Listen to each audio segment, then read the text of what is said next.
Welcome to Mock the Week.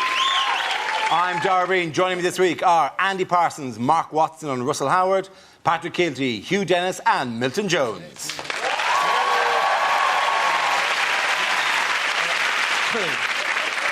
We start with a round called Headliners. Here's a picture of Leader of the Opposition, David Cameron. But what does TLEC stand for? Is it Tories launch exfoliating cream? Where would you put it? Or is it the Top Man launch Eton collection? Or is it just simply Tosser leading everyone to catastrophe?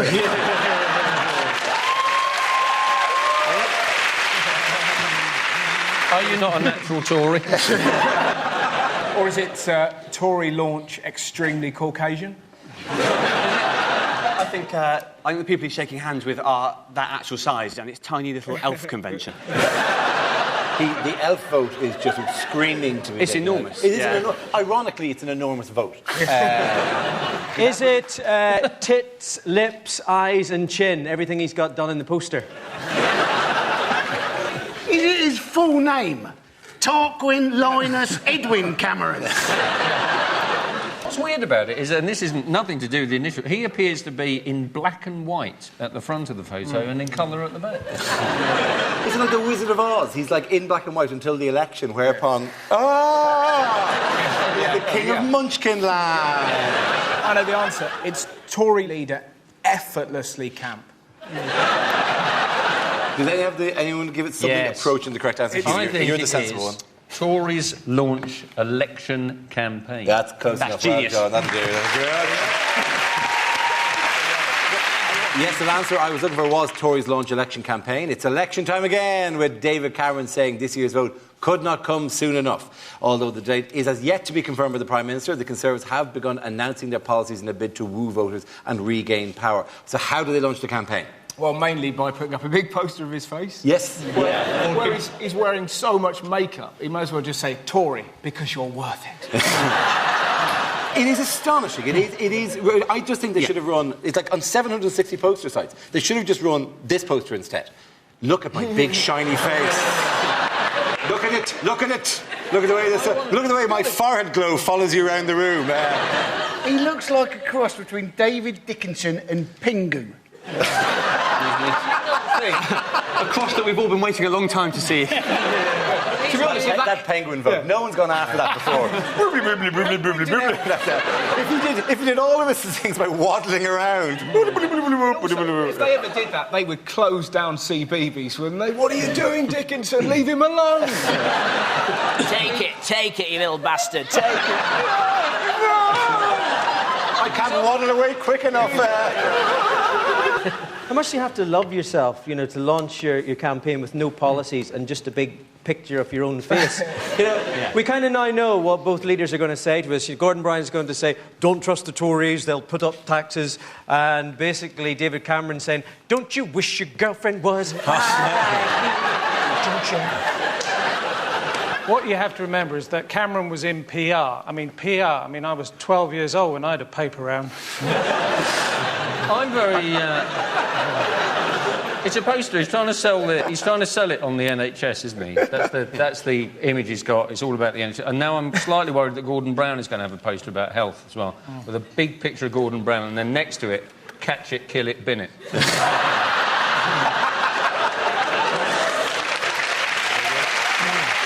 I not only have issues with the big shiny face, I also have problems with the slogan. Because every time I see that, we can't go on like this, in my brain the bit goes, with suspicious minds. It's also, you just get the impression that he's very nicely, hey, I'm Dave, come on, yeah, whatever. And then as soon as he wins, Thatcher's just going to regenerate. So send me to Wales! I'm going to finish what I started. Does he not look a bit like a hypnotist to you? Yeah. The more we have this picture up, the more I'm becoming convinced we can't go on like this. Somebody must cut the deficit, not the NHS. Who can do such a thing? I think, though, that it should actually say, I can make you thin. Well, his eyes are shinier and his hair's sleeker, but it's not necessarily an airbrush. It could be he's eating pedigree chum. maybe his coat is more glossy. Essential minerals are good. So you should see him running through a field and over a wall. It's incredible, man. He's youthful and dynamic. Although sometimes he just rubs himself on the carpet at the House of Commons. That would be very funny if there was and we're cutting to the Prime Minister's question time and he's just dragging himself. Sorry about this. I really have to get to a vet at some stage. But I wonder, all this still trying to woo the middle classes. Are the middle classes that angry? I haven't seen the middle class demonstrations, What do we want? A Volvo estate. When do we want it? After the holiday in Tuscany. Sorry, Hugh, a moth just died. Picking the rafters. So it's just one piece of confetti came down. A very, very cheap wedding is taking place. It's a note from Frankie. Hurry up. It says, will somebody make a quip about Kerry Katona's vagina? In time, brave soul. Those days are gone. Kerry Katona's going, I finally felt I could watch it. In other news, what's going on here? Frozen Britain. That's Frozen Britain. That, I believe, is a very tall man has taken that with a camera. This is the enormous news story that because it's the winter, it's a bit cold. Yes. Absolutely amazing. For 2 weeks, all the news has been, tonight, still cold. What I love about it, though... Really? I didn't realise. But what's hilarious, but they insist on putting the weathermen in the snow. I know. It's really cold, we can see that. It's really cold. Yeah. They never, when it's hot, they don't put Michael Fish in a mankini. It doesn't... They always say that, don't they? It's difficult to tell whether it's going to fall as snow or rain. Yeah. And surely the clue is in the temperature. Yeah, if it's -1, you're thinking, well, go for snow. That'll be my guess. If it's white, it's snow, basically. Technically not true, actually. Sorry, being the There he dullest man goes. in the world. I'm afraid I did a geography degree. It has to be above freezing to snow. Otherwise it falls as sleet. It doesn't. If it's below freezing, it won't be snow. KFC were very helpful. In all the meals that they had, they put in a little sachet of salt. Shake on the ground. The lack of salt was such a Daily Mail reader's wet dream, wasn't it? There's no salt! There's no salt! Do you know what? They've spent it all like Muslims teaching them yoga. I can't get out my drive, but Osama bin Laden could do the lotus. It is sad. There is a kind of the transient nature of life, though, about the snow, because it arrives and it's all stunning, gorgeous, and it makes that lovely crunchy noise, and it slowly recedes into horror, and it's just like a one-night stand that she never leaves. Did you not feel, in the snow there, did you not actually genuinely feel a little bit sorry for 4x4 drivers? In that, for the first time, they could justify using them on the school run, and then they closed the school.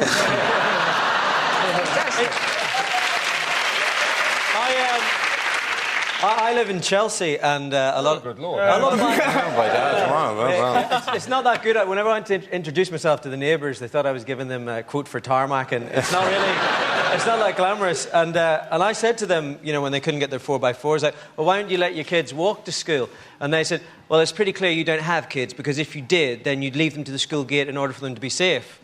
I said, well, when I have kids, I'm going to send them to a Catholic school where they'll be in the care of Roman Catholic priests from 9 o'clock to 3 o'clock. The walk to school will be the safest part of their day. What I loved about the snow as well is that for that week when it really tipped you down, the entire nation was like a carry-on film, wasn't it? I've had 8 inches in my driveway. My back passage is all wet. And then even the Transport Secretary, his name's Lord Adonis. That's not a name. That's the make of a posh dildo. The worst job I ever had was forensic pathologist for the United Nations. And I remember uncovering the mass grave of 1,000 snowmen. Fortunately, it turned out to be a field full of carrots.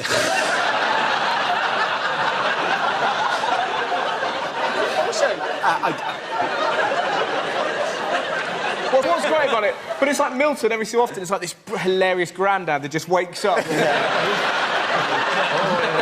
I did notice when a lot of people start off driving without finally clearing all of their windscreens. It's fun, and they try and find a little bit that they can actually have a look at.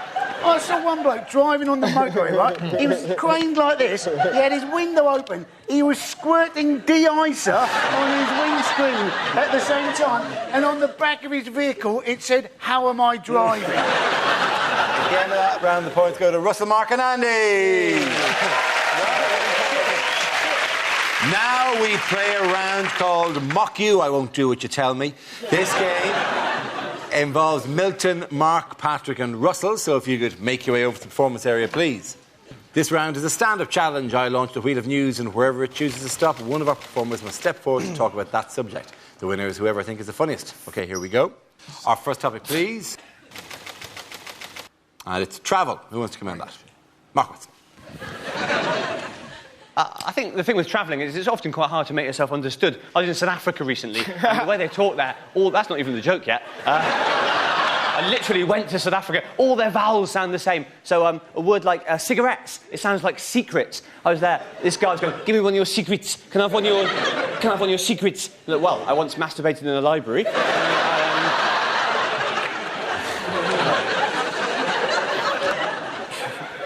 But in a way, I do at least prefer it when it's me travelling. I get very nervous when people I know and love are travelling, like my wife. My wife is always in planes and stuff. I get very nervous in case something happens to her. I've even resorted to checking, you can track the flight on the website. So the other week, my wife was flying, and I was there following it on the website, and it says, in the air. I couldn't relax till it said, landed.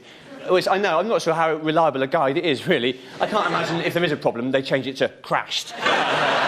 Or turned into a fireball, frowny face. Thank you very much, Mark. Well done. OK, let's spin the wheel again. The subject is international relations. Patrick.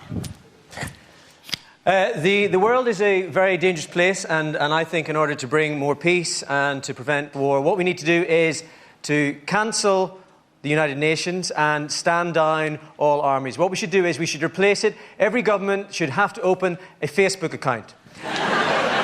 Because Barack Obama opened a Facebook account to run for president, and a year later, he won the Nobel Peace Prize. It would be great. If every government had a Facebook account, the world would be a much better place.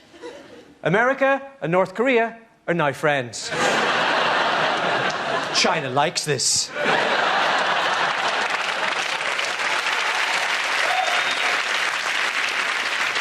Hezbollah has poked Israel. The people of Palestine have written on Israel's wall. Osama bin Laden has tagged you in an album. Jihad 2001. America and Pakistan have gone from in a relationship to it's complicated.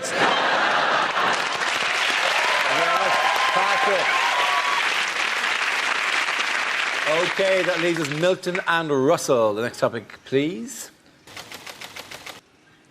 And it's etiquette. I'm quite a socially awkward bloke. Oh, thanks for laughing at just that. I saw a girl on a train recently, and she was eating a yoghurt, and for some reason my brain thought it would be a good idea to go, that's very good for thrush. She'd suddenly go, "Oh, sit down, stranger." I can't help it. I drift in. Like, I was at a museum the other day. Everyone said, "Don't take photos," and I was taking a photo. A 9-year-old girl arrives, goes, "What are you doing?" "I'm taking a photo." She ran off. "I'm off to tell the man." Now, the last thing you want to be doing is chasing a 9-year-old girl across a museum going, "Don't tell the man, don't tell the man." Added to the fact that when you catch her, you've got to go, "I'll delete the photo." That doesn't look good. Thank you very much, Russell. OK, Milton, let's see what you've been left with. Let's spin the wheel. And the topic is health. My sister's got hay fever. Now she's got diabetes, so I tried to cheer her up, flowers, chocolates.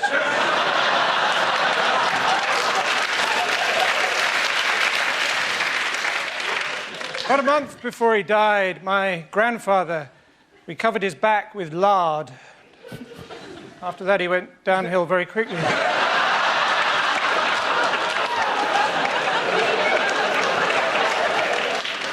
Recently had bird flu, but it's all relative, isn't it? You know, if I had rabies and you offered me bird flu, I'd bite your hand off.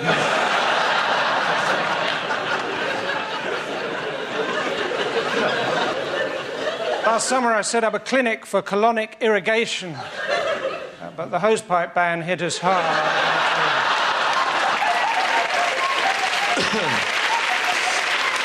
Very much so. I think the points have to go to Milton and Patrick. Give a round of applause. The next round is called If This Is the Answer, What Is the Question? On the board are 6 categories. Patrick, which category would you like? Transport. OK, transport it is. The answer is 35 seconds. What is the question? Is it how long regular viewers to this show will take to turn over when they realise that I'm sitting in Frankie Boyle's seat? I know the answer. What is a bad sexual nickname? Is it what is the age of consent for a mayfly? Is it, if you try and Google Tiananmen Square in China, how soon before you get a knock at the door? Is it how long it takes Paul McCartney when watching Dancing on Ice to shout, "Trip, you bitch"? I bought those shoes. Shoe, yeah.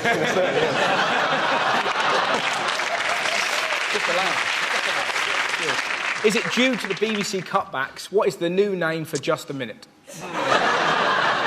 Is it one for the Radio 4 fans? Very nice. Is it the length of time between Peter Mandelson's heartbeats? Is it how long you can watch TV for before someone goes, "Go compare"?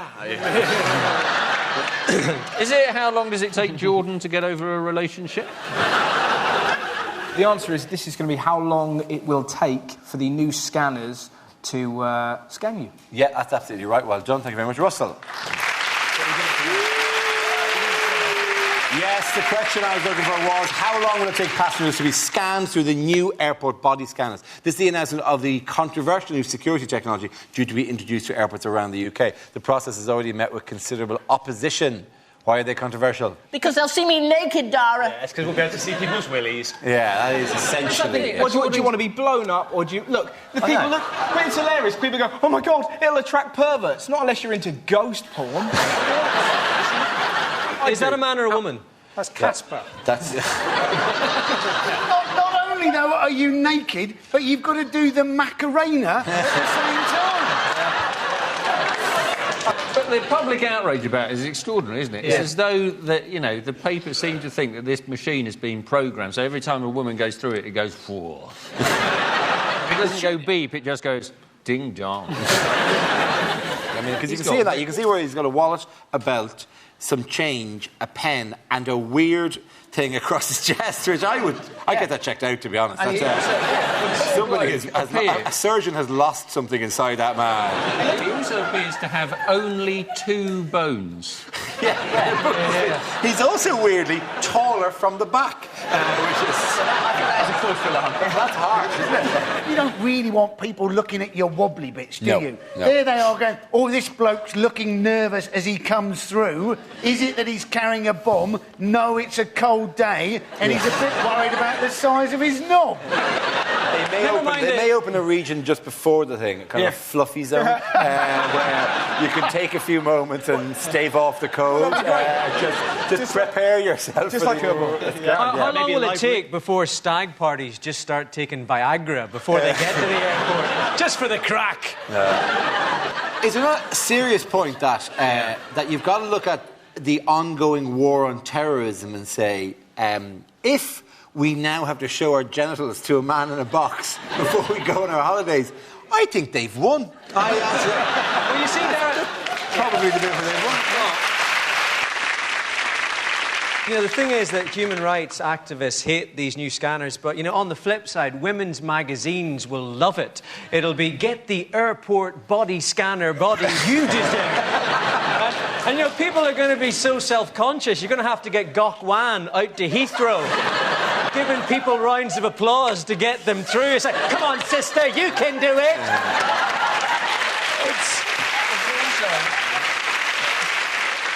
I did get patted down the last, but one time I went through Heathrow, and you ding, ding, ding, and they're straight to the Diana Ross. They're straight to the on your arms, and it's quite robust actually. It's quite the frisk now. When I would, geez, that's a bit, it's a bit hefty as a challenge. There, you're really making contact there. I said, and your man goes, it's for your own good. And I had a long discussion with him going, no.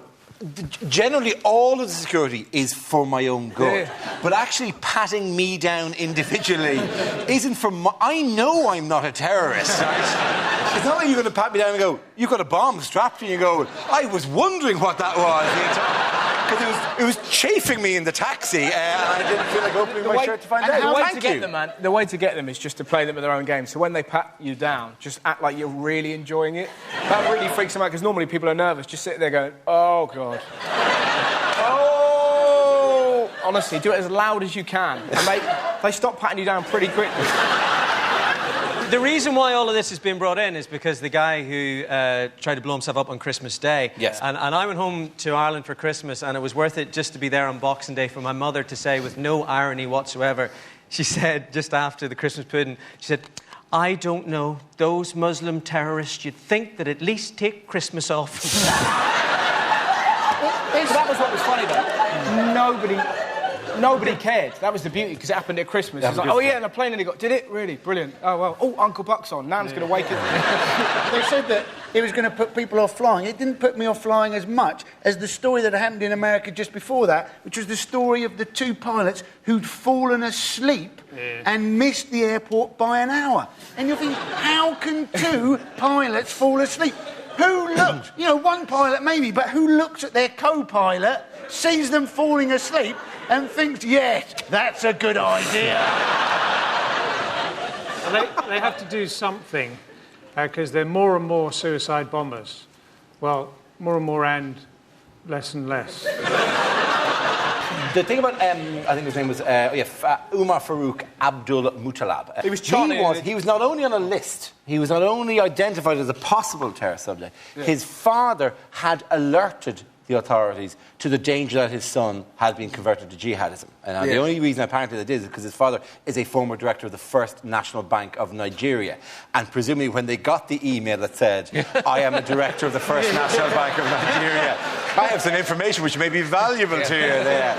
They just deleted it. Have you seen the latest thing that they're using in this country? Body language. We're having body language to check whether they're a terrorist, as if anyone's going to be walking along with a moustache going, ooh, But apparently, this is it, man, right?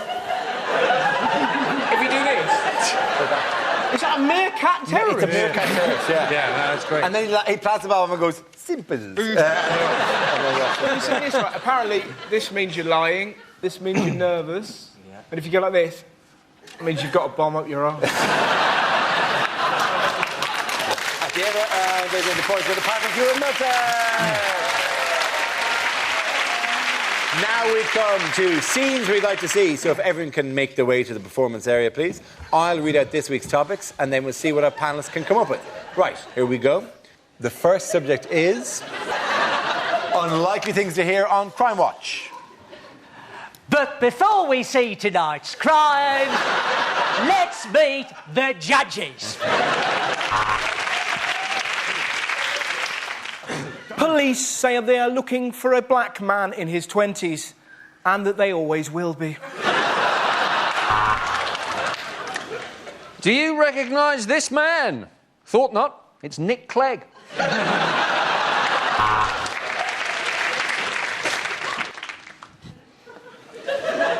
They say criminals always return to the scene of a crime, which is why we've probably got so many Australians over here.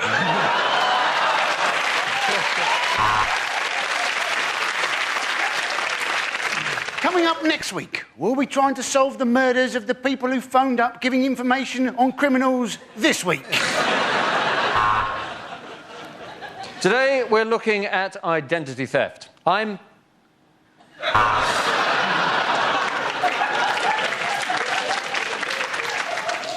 All the victims are deaf, dumb, or blind. These are senseless killings.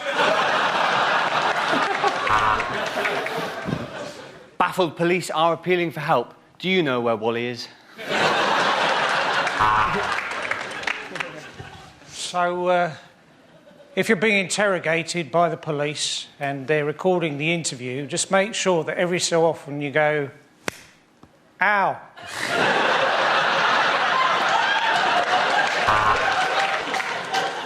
Tonight, the great train robbery. London to Glasgow, £235 return.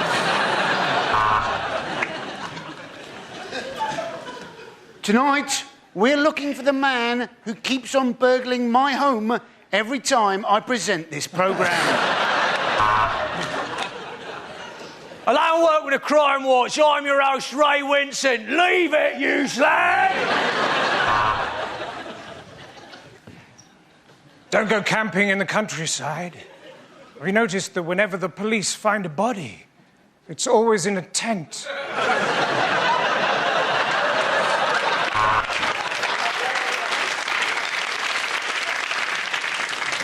Hello, I'm Nick Ross, and tonight I'm asking, who stole my fucking job? OK, the next topic is unlikely things to hear in a TV election debate. The truth.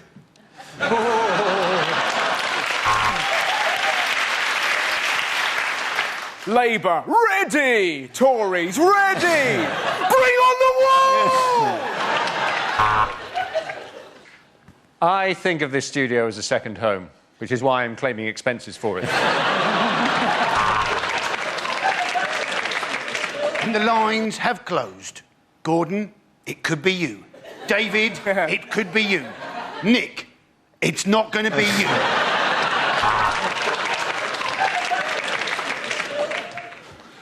We in the Tory party are going to give the north of England a huge boost, and then all the people can come out and lick the chocolate off it.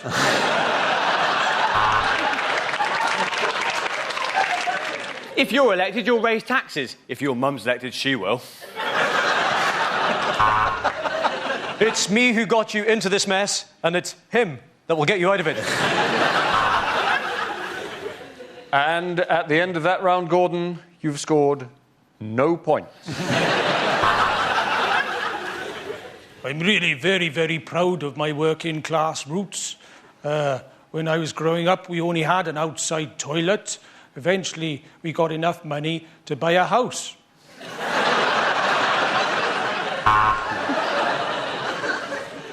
Cheryl, tonight you're going to be mentoring the Lib Dems. Let me know, Pick. What's your real name? How will we shorten waiting lists? Simple. By letting the weak die.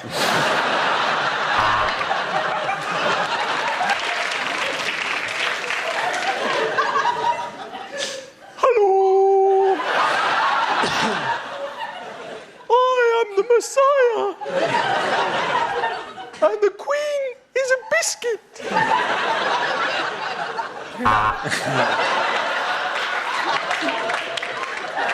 I am almost certain that was a floating voter. Very good.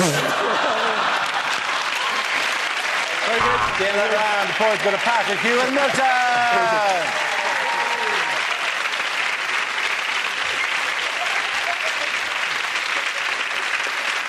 And that's the end of the show. This week's winners are Patrick Kidsey, Hugh Dennis and Milton Jones. Commiserations to Russell Howard, Mark Watson and Andy Parsons. I'm Darby. Thank you for watching. Good night.